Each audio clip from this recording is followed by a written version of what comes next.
کہ جو جس سے قرض کی ادائیگی ہو سکتی ہے تو پھر کیا ہو؟ ہاں تو لصاحب العین اخذھا فی المشہور، تو بنا بر قول مشہور صاحب عین چاہے تو اپنے عین کو اخذ کر سکتا ہے. واضح انشاءاللہ. ہاں سوا ان کا ترکہ بقدر دین، چاہے ترکہ جو کیا ہو دین کے برابر ہو یا دین کے برابر نہ ہو. وسواء مات محجورا علیہ ام لا، چاہے جو مرا ہے وہ محجور علیہ مرا ہے، یعنی اس کو منع کیا گیا، شاعر نے منع کیا تھا اس تصرف سے، یہ محجور نہ ہو. یہ کیوں ہے؟ وہ مستند المشہور ہے، یعنی یہ جو کہا کہ یہ جو بنا بر قول مشہور ہے نا، کہہ رہے مشہور کی دلیل کیا ہے؟ کہہ رہے وہ مستند مشہور ہے صحیح ابی ولاد علی صادق علیہ السلام. یہ چھٹے امام سے ابی ولاد کی صحیح روایت ہے. اور انشاءاللہ یہاں پہ ایک بات ختم ہو گئی. اب آئیے ابن جنید نے یہاں پر ایک اور قول اختیار کیا. وہ کیا کہتے ہیں کہ یختص بہما ان لم یکن وفا. انہوں نے کیا کہا تھا؟ مشہور نے کیا کہا تھا کہ جب وفا ہو، یعنی کیا مطلب؟ یعنی جب ترکہ اتنا ہو کہ اس سے قرض کی ادائیگی ہو سکتی ہے.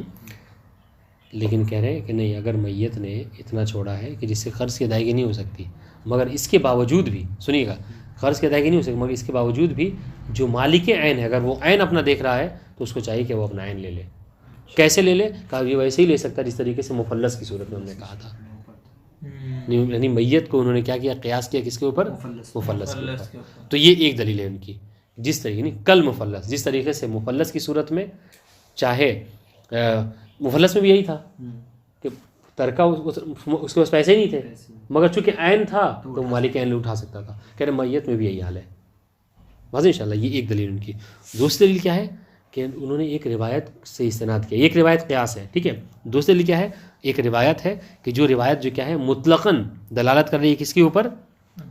اس اختصاص کے اوپر. کس اختصاص کے اوپر؟ کہ جو مالک جو عین ہے وہ اپنے مالک سے مخصوص ہوگا. یہ اختصاص جو لفظ اختصاص کا مطلب کیا ہے کہ عین مخصوص ہوگا کس سے؟ غرما سے نہیں، اپنے مالک سے. یہ ہے اختصاص. کہہ رہے ایک روایت ہے کہ جو مطلق طور پر یہ کہہ رہی ہے، اس میں قید نہیں لگایا گیا کہ میت ہو یا نہ ہو. واضح انشاءاللہ. تو یہ دو دلیلیں شارح دونوں اس دلیل کو رد کر رہے ہیں. ایک پیر کہ والاول و باطل کہہ رہے ہیں کہ بھائی جہاں تک قیاس کی بات ہے تو قیاس باطل ہے، ہم فقہ میں جو قیاس نہیں کرتے. واضح انشاءاللہ. چونکہ دیکھیں کیا ہوتا ہے نا کہ میت کا اپنا الگ حکم ہوتا ہے اور مفلس کا الگ حکم ہوتا ہے. اس سے پہلے بھی انہوں نے ذکر کیا ہے کہ اگر میت اگر روایت میں بھی اس طرح کیا تھا. ابھی کہا تھا کہ اگر آپ ایسا ہاں اس سے پہلے جو کہا تھا کہ اگر وہ رسا کو روکیں گے تصرف نہ کرنے سے تو ان کے لیے بھائی ضرر کا باعث ہے. ٹھیک ہے. صاحب عین کو اگر روک دیں گے تو وہ رسا سب جو ہے تصرف کر کے ختم کر دیں گے. تو بہرحال آپ میت کو اس پر قیاس نہیں کر سکتے. دونوں کا الگ الگ. ایک بات قیاس باطل ہے. دوسری دلیل جو آپ نے دی ہے کہ مطلب روایت مطلق ہے اور مطلق طور پر روایت کہہ رہی ہے کہ جو عین ہے وہ اپنے مالک سے مخصوص ہوگا. کہہ رہے کہ اس مطلق روایت کی تقید کریں گے کس سے؟ وہ ابی ولاد کی صحیح روایت سے. کہ ابی ولاد کی صحیح روایت چھٹے امام سے ہے. اس میں یہ کہا گیا ہے کہ مالک عین اسی وقت عین کو لے سکتا ہے کہ جب ترکہ اتنا ہو کہ جو اس سے وفا ہو سکتی ہے، ادائیگی ہو سکتی ہے. واضح انشاءاللہ. تو ہم کہہ رہے ہیں ٹھیک ہے، ہم تسلیم کرتے ہیں کہ روایت آپ جو پیش کر رہے ہیں وہ مطلق ہے، لیکن اس روایت کی تقید ہو گئی ہے ایک صحیح روایت سے. آپ اس کو رد نہیں کر سکتے. واضح انشاءاللہ. سنیے وقال ابن جنید. ابن جنید نے کیا کہا؟ یختص بہا، بہا کے ذکر لائیں گے عین کی طرف کہ یختص بالعین. ٹھیک ہے. وان لم یکن وفا. اس سے پہلے مشہور نے کیا کہا تھا کہ مع الوفا اختصاص ہے عین کا اپنے مالک سے. لیکن یہ کیا کہہ رہے ہیں؟ نہیں، مع عدم الوفا بھی عین مخصوص ہوگا کس سے؟ اپنے مالک سے. ابن جنید کہہ رہے ہیں. واضح انشاءاللہ عبارت. جی دلیل کیا ہے ان کی؟ ایک بات کل مفلس، جس طریقے سے جس طریقے سے مفلس ادا نہیں کر سکتا دین کو، لیکن پھر بھی کیا ہے؟ مالک عین اپنا عین لے سکتا ہے. تو جس طریقے سے مفلس میں اس طریقے سے یہاں پہ بھی ہے یہ قیاس. ٹھیک ہے. قیاساً یعنی کل مفلس قیاساً، یہ قیاساً المفلس. ٹھیک ہے. دوسری دلیل و استناداً الی روایت. دوسری دلیل کیا ہے؟ ایک روایت ہے اس کو مستند بنایا ہے کہ جو روایت کیا ہے؟ مطلقہ ہے. ٹھیک ہے. مطلقہ یعنی مقیدہ نہیں ہے. وہ کس سے؟ فی جواز الاختصاص. اختصاص کو اس میں کوئی قید نہیں لگائی گئی، بلکہ اختصاص کے لیے کہا گیا ہے کہ بھائی جو مالک عین ہے وہ اپنے مال کو لے سکتا ہے. اور اس میں قید نہیں گئی کہ مع الوفا او مع عدم الوفا، اس میں اس چیز کو ذکر نہیں کیا گیا. یہ دو دلیلیں. اب سنیے شارح تعلیقہ لگا رہے ہیں. والاول باطل. ابن جنید آپ کا جو پہلی والی دلیل ہے قیاس والی، کہہ رہے ہیں وہ باطل ہے. ٹھیک ہے. والثانی، یہ جو آپ نے روایت پیش کی روایت مطلقہ، کہہ رہے ہیں یجب تقییدہ بالوفاء جمعا. کہہ رہے ہیں کہ ہم ان دونوں روایت کو جمع کریں گے. کیا ایک روایت کیا کہہ رہی ہے؟ سنیے گا جمع کا طریقہ کیا ہے. دو الگ الگ روایت. یعنی جمع کا طریقہ کیا ہے؟ مثال طور پر ہمارا کوئی اور نظریہ ہے، آپ کا کوئی اور نظریہ ہے. ہم کیا کریں، دیکھیں کہ بہرحال ہم گرچہ الگ ہیں مگر کیا ہم کسی ایک بات پر متفق ہو سکتے ہیں.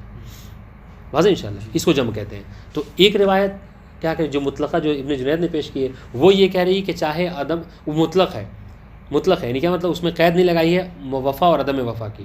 وہ مطلق یہ کہا گیا کہ جو مالک عین ہے وہ اپنے عین کو لے لے گا. ایک روایت کیا کہہ رہی ہے کہ نہیں، اگر مع الوفا ہے تو عین کو لے سکتا ہے.